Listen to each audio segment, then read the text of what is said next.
BMW, E46, M3. These things get a lot of attention, positive and negative. I'm John. I've owned this car for about 5 years now. Let's talk about it.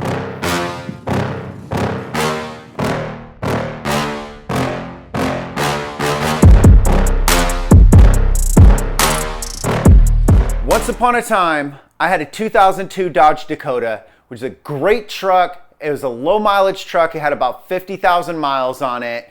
And I was planning on keeping that truck forever. I got it for a great deal from a great lot.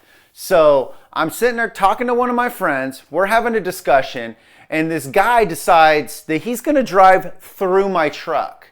And not only that, he tries to drive away.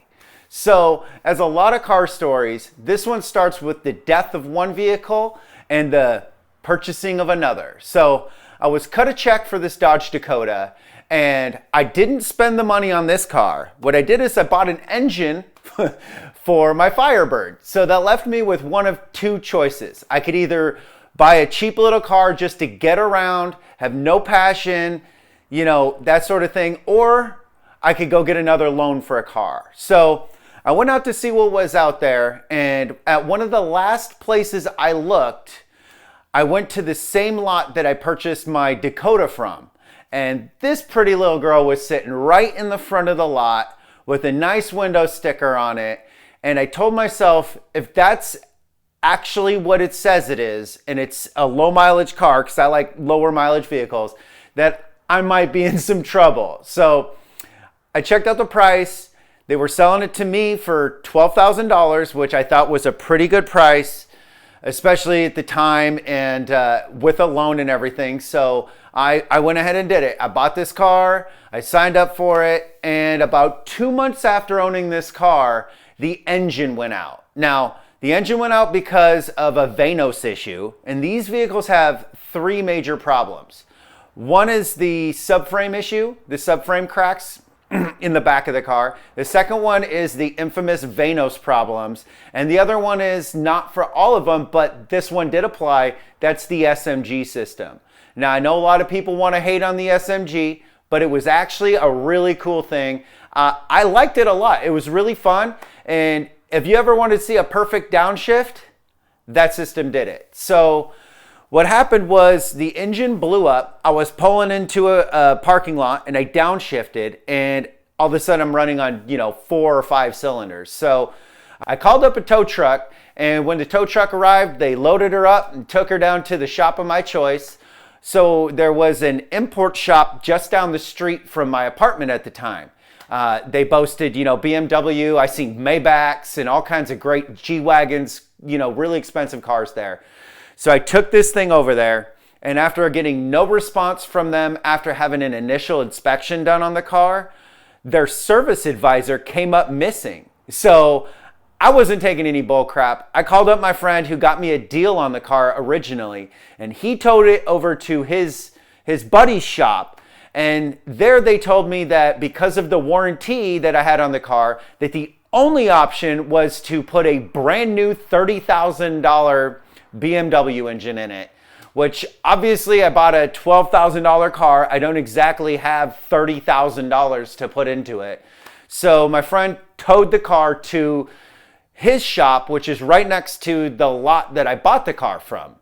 There they treated me very well, and the owner of the lot actually spent the money that he made off of this car repairing it and making the situation right. So thanks, Todd at Armadillo Auto Sales in Linwood, Washington. You're awesome. And I got the car back. She was running like a top. So I enjoyed the car for a few years, and it's been great. Oil changes are super easy. I do all that stuff myself. And one day I come out to drive the car, and when I pulled it out of the garage here, there was a little bit of differential fluid under the back of the vehicle. So I was kind of busy at the time. I had a good relationship with the shop, and I usually get my oil and filters from them. So I took it down there, and they quoted me a price over the phone, not in writing. And then after I had the car finished, having the pinion seal done, and I had them put a couple of belts on the front end, the price was like 30% more than the price that they quoted me. So that was the first red flag there.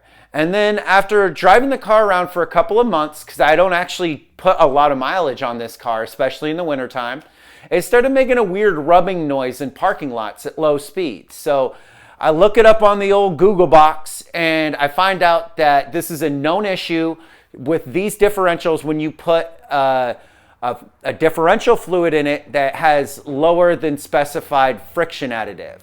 And even though the fluid they put in this car was great fluid, it didn't have enough friction additive in it. And so I sent a message to the owner of the shop and I'm like, hey, you know, from my research says that you need BMW specific fluid in this particular car. And I asked if he would, you know, mind putting the correct fluid in it. And he basically argued with me and told me no, and that's not what the issue is. But if I take the car down there, that they'll inspect it and they'll tell me what's wrong with the car. So being that that wasn't the answer that I was looking for, I know what the issue is with the vehicle. I did my own research on it, and that's not an acceptable answer to the situation, especially when you claim to be a BMW specific shop. So, so I just ordered the parts off of ECS. They came, you know, years later. No, it came a couple weeks later, and the fluid was quite expensive, but not as expensive as having somebody put the wrong fluid in your differential. So I swapped out the fluid, took about an hour jacking the car up and everything. They tell you to drive, you know, 30 circles in one direction and then 30 circles in the other direction, and then that'll get the clutch packs filled with the new differential fluid. So I did that and it solved the problem right away. So that was pretty much the last time I took my car to a shop. And so when the clutch went out in the car, I decided, okay, I'm gonna go ahead and do this. I'm gonna do the clutch job, and if I'm getting all the way in there, I wanna do the main seal on the engine. I wanna put, you know, an upgraded flywheel in. So I decided to do this grand job. And when I called another shop just to get a reference, they told me that they wouldn't change my rear main seal unless they saw signs of leaking. Well, that's not acceptable. What I heard is that they wanted to take my car apart twice, or when it does leak down the road, that they'll probably get that service. So, you know, I'm not cool with that, and I would like to make sure that it's done properly. All the new bolts are put in. You know, I don't like reusing bolts on a car like this, so I decided to do it myself. Now, after getting the clutch replaced in this car, I couldn't get the slave cylinder to bleed correctly through the computer system. Now I tried to do this for about a month, and I had another guy that was helping me. His son owns a great shop, and it just didn't seem like I was ever going to get the car back on the road. So I decided, let's just do a 6-speed conversion on this. I've heard lots of stories about it, that it's not that hard, and so I dove right into it, and it really wasn't. It cost like $1,400 in parts, and it took me about 10 hours to do it myself on the ground. And, you know, the only thing I even really had help with was a little bit of the heavy lifting with the transmission. So got that all done, and the car runs great. You know, I have a BMW tuner shop right at the bottom of the hill that I live on. I took it down there. They coated it right up for me, and you know, she's a 6-speed now, and it's a great car to drive. I really love this car. So, you know, for all those people who are really afraid of owning one of these cars, or you go on the internet and there's all these people talking smack, you know, there are some issues. People do have issues with these cars. I'm sure that I would have a different opinion if when the engine blew that I didn't have insurance on it. So, you know, I understand that some people want to talk smack, but my experience has not been that bad. And the smile this car puts on my face when I jump in it, whether I'm just going to pick up a pizza or if I'm driving all the way down to a family member's house, it's just such a fun experience, you know?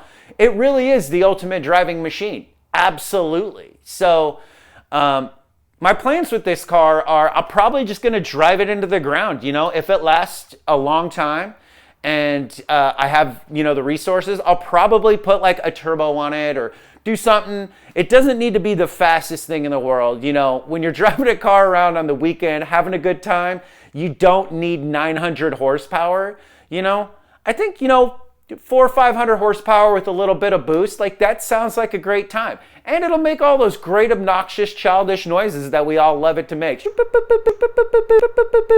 know, we love that stuff. So, you know, my plan is to keep the car, drive it into the ground, and then eventually one day I'll probably just restore the entire thing. You know, getting to know this car, all the nuts and bolts and all the pieces, I'm really looking forward to the cool aftermarket parts that they'll still be coming out with in years to come. And I would love to be able to add them to the car, you know? And no, I'm not gonna LS swap it. I like the S54. Not to talk smack on anybody who LS swaps their cars, but I'm just not looking for that bang and that punch. I kind of like this car how it is and for what it is, you know? The S54, it's awesome. And let's not lie about it. Let's not say that there's no problems with them. Every car has problems. This car comes with what I call a performance premium. You know, performance parts cost more than non-performance parts, you know? So the parts for this car are not gonna cost the same as the parts for my Subaru Forester. You can't just sit out here and act like you're gonna build a car with 300 to 500 horsepower for the same price as a 165 horsepower Subaru. That's just not the way it works, guys. So thanks for watching. Please like and subscribe. Go ahead, you know, any comments, talk smack. I love it. I love it. Let's hear all about it. And yeah, just click that bell notification. I'm gonna be doing all kinds of videos like this. So just let me know what you think.